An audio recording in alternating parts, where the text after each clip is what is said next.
Okay.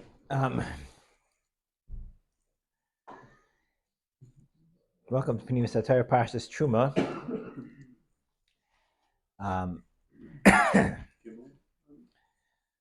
Gimel Ada, Yartzed of the Aderet, Yartzed of the Levush. And the famous story of the Levush, we may have said in the past. Someone came to the Chavetz Chaim, Chazon Ish. They had done a shidduch with their daughter, with a bacher. And they went to meet the parents of the bacher. You know the Maisa? You know the Maisa? They went to meet the parents of the bacher, the chassan, and the chassan is a 6 foot tall, very handsome young man, and they meet the parents, and the parents are whatever. They're just like small, scrawny. I don't know, like you could. They do not resemble this kid, and they're like something's not right. Was this kid adopted? It was like it was so off. I remember the story from a different time. The summer. I heard you said the story. I said it once. Never exactly. Never exactly. If you said it again, anyways. Shy, you don't know the story, right? Okay, fine. We've been saved. Anyways, the story is as I say. So you go to Chazon Ish, they ask Chazon Ish, what's going on over here? It's like really strange. They go to Chazon Ish, they ask Chazon Ish, what's going on over here? Like we're concerned. Does this sort of indicate that maybe this kid's not a natural child? So the Chazon Ish asked him, he says, ask them if they're in a klach of the Levush. Right, Levush Mordechai Yafa, he lived in the 1600s, 1500s. So they ask them, they say, sure, we are. They come back to Chazon Ish. Chazon Ish says, not a problem, don't worry about it. What's the pshat? He said the Levush, the famous Maisa with the Levush. Levush wrote halachos Sfarim, and he named them. He broke them up into 10 Sfarim, and each one was named after what a Levush. Mordechai Yosef, the Levush. Malchus, Chelis, Chor, right? Matar Zogdaila, right? Yeah.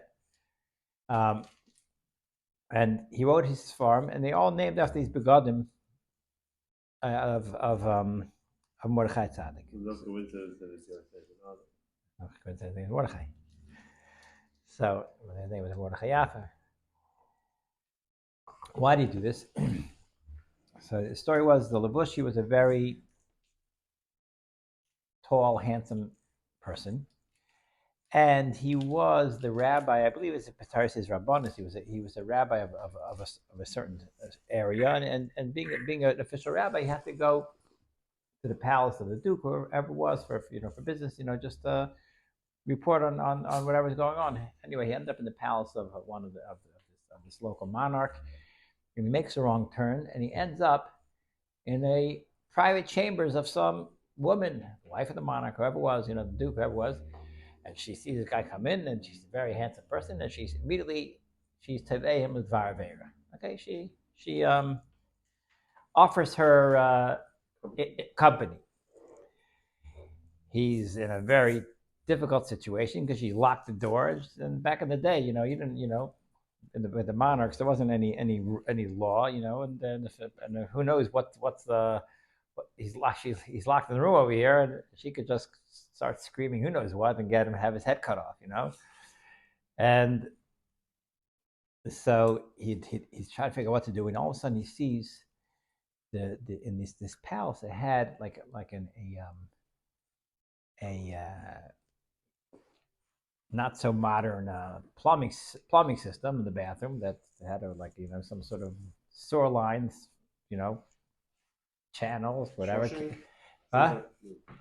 Some sort of channel. Anyway, he realizes there's only way out. He jumps into this thing and he swims out through the sewage, and out of the house. That's what Shawshank.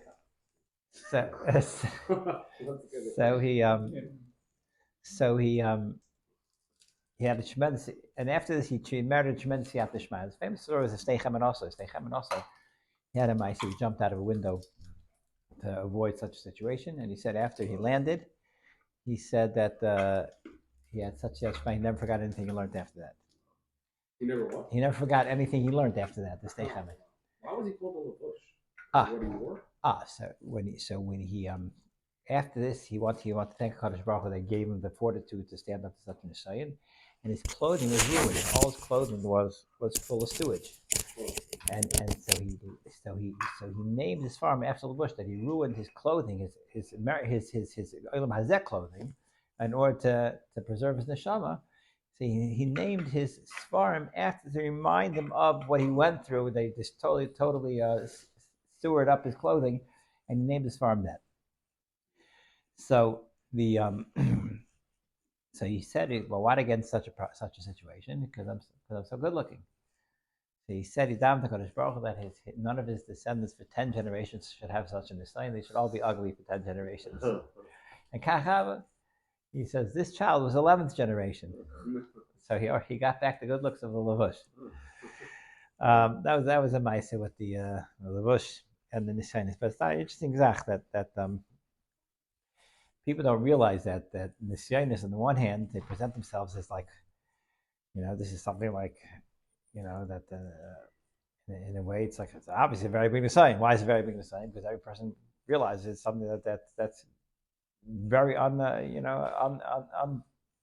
impossible to get out of. How does a person separate from such a nisayon? Right? How does a person succeed in extricating himself from such a nisayon? And I think one of the answers is look what's at the other side of the nisayon. Right, the other side of the nisayon is like the Mishnah says, as mechashiv schar avera connected hefseda, and typically an avera has a hefsed on the side of it, right? And what are you getting from it? Schar avera connected hefseda means, right? What are you getting from the avera? You get X amount of hana. Well, what's a hefsed? You're gonna have to pay for it 10 times over, right? That's one cheshbon, but there's another cheshbon. There's schar avera. What do you get from the avera? And there's the schar of the being Ivan ben Nisayan. And when a person is Ivan in Nisayan, that is so great, the siyat ishmai that they have for such a thing for the mysterious nefesh that comes from being Ivan in such a Nisayan is also something a person should keep their eye on. To recognize that when a person is Ivan ben Nisayan, he gets transformed by being Ivan ben Nisayan. And we mentioned this many times. This idea, people think that you grow by doing big things. I finished Shas. I finished Babel, Yishalmi, and Rambam, and I finished and I build buildings with stock. I did big things. I get a lot of schar. But just by Sheva Tasa and not falling into Averis, people think I stay net the same. I didn't destroy myself. But where's the godless? And that's a very big mistake. Godless Adam comes, person I've been his son. He gets such upgrades from just saying no. The upgrades that a person gets, the kedusha that a person gets from just saying no.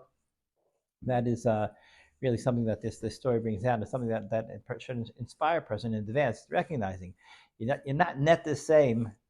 They just Ramais and Nefesh, and okay, I'm back. I'm where I started. I didn't destroy myself. No, you're not where you started. The upgrade the person gets from being I've been assigned is half of a fellow. Half of a fellow. It's amazing the upgrades that a person gets. The let's just maybe say a minute say a little bit from the Bnei Yisachar. When we start a new month, Rosh Chodesh Adar, he brings down from the Sefer Yetzirah. The Sefer Yetzirah, we mentioned this last year. I'm not sure when we'll see if we'll have something new this year. We mentioned the Sefer Yetzirah, Himlech Eis Kuf B'Schaik, right? We know every month is Keneged one of the Eis Yos Hapshutos of the Aleph Beis. Again, the Aleph Beis is divided up into 3 parts when you break it down. 12 Pshutos, and it has three, they're called Imais, I think they're called. 3 Shroshim, which is Aleph Mem Shin. And then you have the Zayin Degushais. Aleph Mem Shin. Yeah, but it's not. Aleph Mem Shin. It's actually Emesh, and they're the Shroshim of the Bria because they go connected. Eish Ruach Maim and Offer. So Aleph is really Avir. and mem is mayim, and shin is eish. Right? They connected the three shroshim, and those are the payalis, and then the offer is the mekabel of these three shroshim. And then you have 12 pshutas connected the months of the year, and seven degushas connected the weeks, days of the week, which are the degushas are badak kaparas. Bagad kaparas. Okay, bagad kaparas. So Aleph, Beis, Gimel, Dal are covered. Aleph is the Aleph of Emesh. Beis, Gimel, Dal is the Gushais. The first of the Pshutis is Hey, which is Nisan. So you have Hey, Vav, Zayin, Ches, Tes, Bagad, Kaparas. Hey, Vav, Zayin, Ches, Tes, Yud, Lamed, Mem, Nun, Lamed, Nun, Samach, Ayin, Sadi, Kuf. Okay, that's 12. You get the Kuf, you're holding by Adar. And Adar is Himach Ais Kuf Ba'adar. Okay, what is Ais Kuf? Himach Ais Kuf. So Himach Ais Kuf B'schaik. Okay, the Mid every month has a Mid that's connected. Adar is a happy month. Himach Ais Kuf B'schaik. Okay, it makes sense. B'tzar by Dog and Ba'ilam. B'tchel by Nefesh, and the spleen of a person is connected the Chaydish of Adar. The first Chaydish of the year is Nisan, which is a hay, and the last Chaydish of the year is Adar, which is a Kuf. The Bnei Sasra speaks out that these are both interesting Isis because each one is unique. That these are only two Isis and Aleph Beis that are not one shtickle. Every other Isis and Aleph Beis, everything's connected. The hay and the Kuf are only two Isis that have disconnects in them, right? Now, communion between the hay and the Kuf is that the Kuf is the hay has a yud or whatever. You can make the small leg of the hay into many different letters, but it's short and the Kuf is long. What is the Kuf? The Kuf is be'emes. It's connected. Ice hay is machos of kedusha. If you know what hay is machos, achroin is machos, and Kuf is a machos of sitra achra. Right, and really what they do is they actually stand side by side, right? When you have let's say you have ilamas of kedusha, and all of a sudden you get the malchus of kedusha, right, which is the lowest level of kedusha, right? Then starts the malchus of sitra and it goes all the way down the opposite way to the keser of the sitra. I mean, so kedusha is keser down keser chachamid all the way down to malchus. And then once you hit the cutoff line, right, it's like the opposite side of a line graph, right? Then you start going to the negatives, malchus, and it goes the opposite. So malchus of kedusha and malchus of sitra actually are back to back, and they mimic each other, right? It's not the only one. That's the only one that goes below the line. You're saying, the difference between malchus of kedusha and malchus of sitra is the kuf shows that the ragla yardus mavis. Right, that's going down into ilam of mavis, right? Mavis, what's ra? What's tuma? Tuma is misa. Every time a person willingly connects to tuma, right? So he's literally sacrificing his life, right? But why is he sacrificing his life? Because when a person connects to tuma, right, he's literally offering his chiyas, right? When a person sits down and he watches a sporting event for 3 hours, right? So what is he doing? He's investing his chiyas into this event. Let's assume this event is not kedusha. Let's assume it's not, right? Let's call it somewhere between neutral and negative, right? So he's investing his chiyas. What's the chiyas of yid? The chiyas of yid is this flame of kedusha. Your chiyas is kedusha. You're taking kedusha and you're investing it into this pursuit of non kedusha. The Sitra Achra is amazingly delighted, right? He literally got the ATM code. He got the ATM code. Right? It's like you literally put an ATM. He has the ATM card. Right? You had 3 hours straight. He's just going to sit and just leech off all you could do. It's amazing, he's the Yetzirah, the Tubatel, right? Because there's only one chiyas in the world. What's the chiyas? What gives life? The world Hashem, right? Kedusha gives life. Tumah is not life. Tumah is Misa, right? It's regular yard, this Mavis. Where does he get life from? It needs some sort of Kedusha to grab onto. So the Yetzirah comes over to Yid and says, come with me, let's connect, let's chill. And in the meantime, he's emptying out your Kedusha. And he puts into his fat stores of Kedusha, and that's what he has to live off of. And when he hits a 3-hour connection to Yid, he really starts emptying him out. I was actually thinking today, was this today or was this like last year? I don't remember. But I was thinking recently, they look at, I was thinking this is a very gray statement, and you could don't repeat in my name, or whatever. It has to be taken in stride what I'm about to say. But this is very gray. I'm going to say something. I'm going to say something very gray. Okay, and it may sound a little bit sarcastic, but I think it's true on some level. We're willing to hear you The Yitzhar in today's day is super powerful, right? Obviously, super powerful, right? I mean, it's getting the world to go crazy, right? It has a lot of koyach. The koyach we know is that gives chiyus to the rise kedusha. Where is he getting all this kedusha from, right? Where is he getting all this kedusha from? So, is there more kedusha now available than it was 100 years ago, 500 years ago? I mean, the equation is if Yetzirah is so powerful, he clearly has a lot of kedusha that's fueling him. And there's a famous statement said by someone named Zerach Eidlitz. He wrote a tshuva sefer called, I forgot what the tshuva sefer is called, but there was a very big dispute amongst the achronim whether we before mitzvah do you say l'shem yichud kutchabichu or not.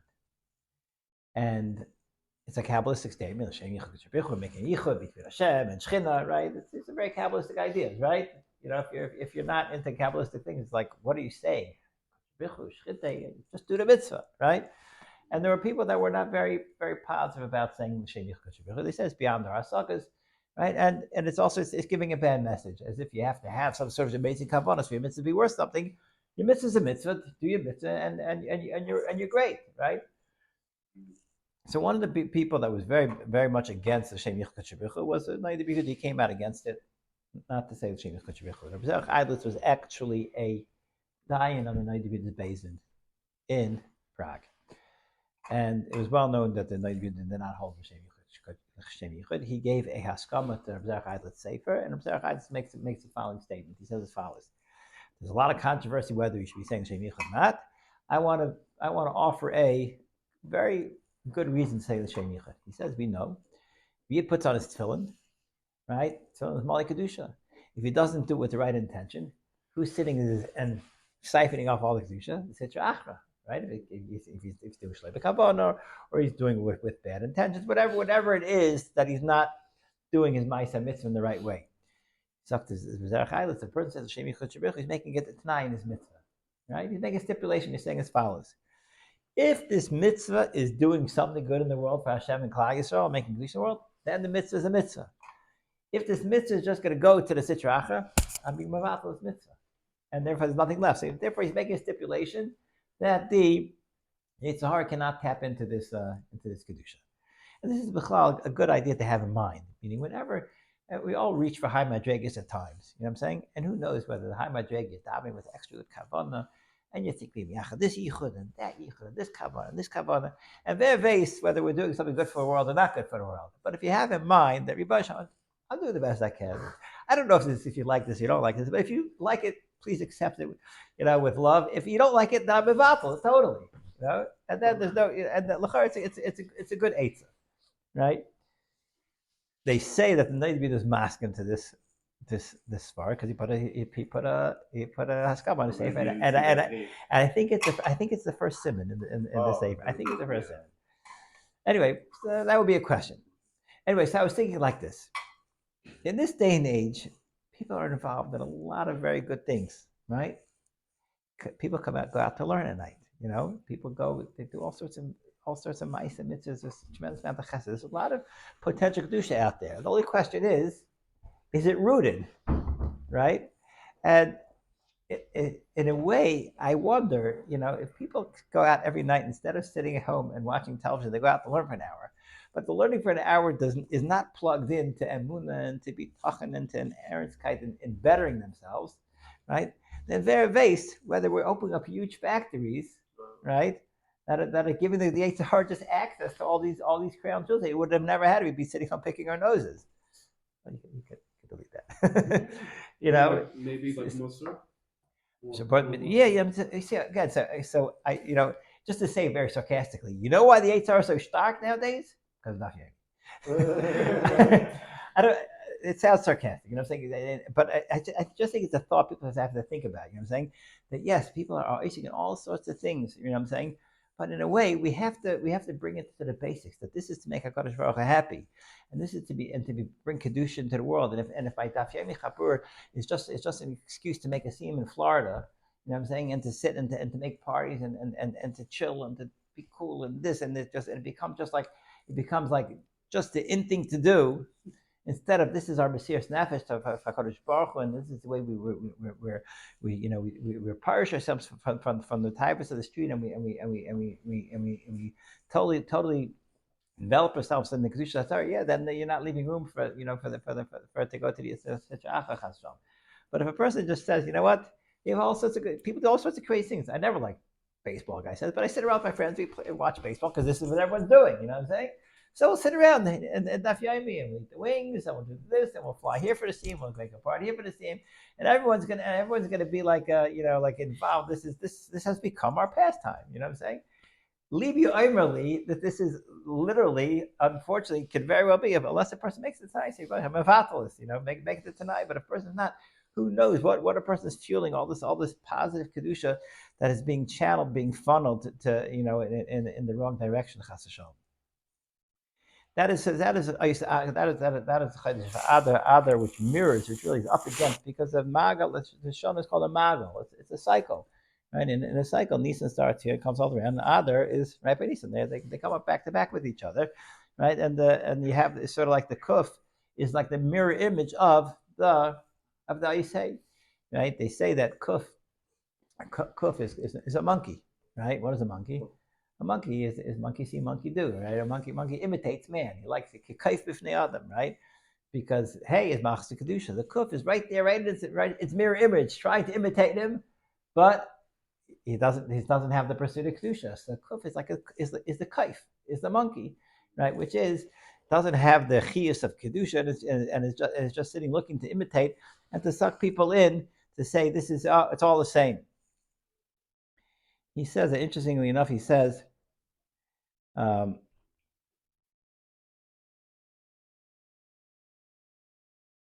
He makes a cheshbon that if you minus the hay from the kuf, you end up that's Gematria Haman. Right, that kuf is 95 more than hay. That it was, he's trying to use that koyach of 95, which is Gematria Haman, right, to overpower Malchus the Klipish, overpower the Malchus of Klal Yisrael. Let me just furious with one thought to leave it alone. Let me think about this. Just occurred to me in the morning. We're learning a little chumash. I'm not sure I said this yesterday. I don't know if you were here. Rashi in this week's parsha, in two places, in the beginning of parsha, Chuma. What is Yichuli Chuma? Let them take for me. We were talking about that yesterday. Right? V'yichuli chuma, they should take for me chuma. V'asu li migdash, they should make for me. Right? Rashi seems to be troubled with the fact that li is v'yichuli, should take me. Doesn't say yichlu li, yichlu elai, take to me. Yichlu bishvili chuma, right? Yichlu li, right? V'asu li migdash, also it sounds as if v'asu bishvili, right? V'asu li. Right, Rashi also ties to both these li's. Rashi says, "Yichli chuma li lishmi, v'asu li migdash, v'asu lishmi base kedusha." Right, so the pasha taich li is that li means for me, right, and do it l'shem shemayim.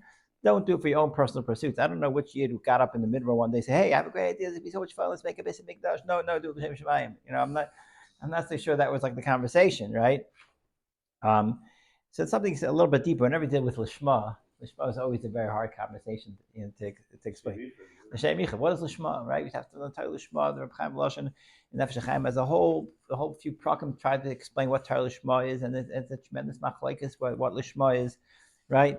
And here Rashi seems to be telling me something about Lishma. Mikhu li Truma, li Lishmi, vasu li Migdash, li Lishmi. So I was just thinking, just stop that Mikhu li, Rashi saying, right, that Yikhuli means you're taking me, right? Yikhuli means Hashem says, take me, right? Also, li, take me and make me, right? What does that mean? That when we talk about Kadosh Baruch Hu Shem, right? We mentioned this many times. Shem, Hashem, right? Baruch Shem, Kvod Malchusa, When we talk about Hashem's Shem, Hashem's name is Olam Haza. Olam Haza. Shem is not a person. Your name is not you yourself. Your name is a representation of you. Olam Haza is a place that represents HaKadosh Baruch Hu. How does it represent HaKadosh Baruch Hu? Because if there's a world, obviously there's a creator. So it's like, it mirrors HaKadosh Baruch Hu. It's like his name. We reference HaKadosh Baruch Hu from the world. And your name is a point of reference. Okay? The goal of our avodah is to take this reference of HaKadosh Baruch Hu and just blow it out of the water, to totally expand it, right? That the Olam Hazeh is not some sort of vague reference as everybody Shalom. We make such a display of HaKadosh Baruch Hu's kedusha in this world, and Olam Hazeh literally becomes full of HaKadosh Baruch Hu's kedusha, right? So that's what I was thinking. Like the pshat is v'yikhuli truma. Take me. What does it mean? Take me. Take my name. Take lishmi. Right. My name, which is unfortunately has the ability to be in a matzav of nischalol. When we talk about chilul, right? When we talk about chilul Hashem, why do you say chilul Hashem? Why not chilul Kadosh Baruch Hu? Chilul, because you can't be chilul Kadosh Baruch Hu.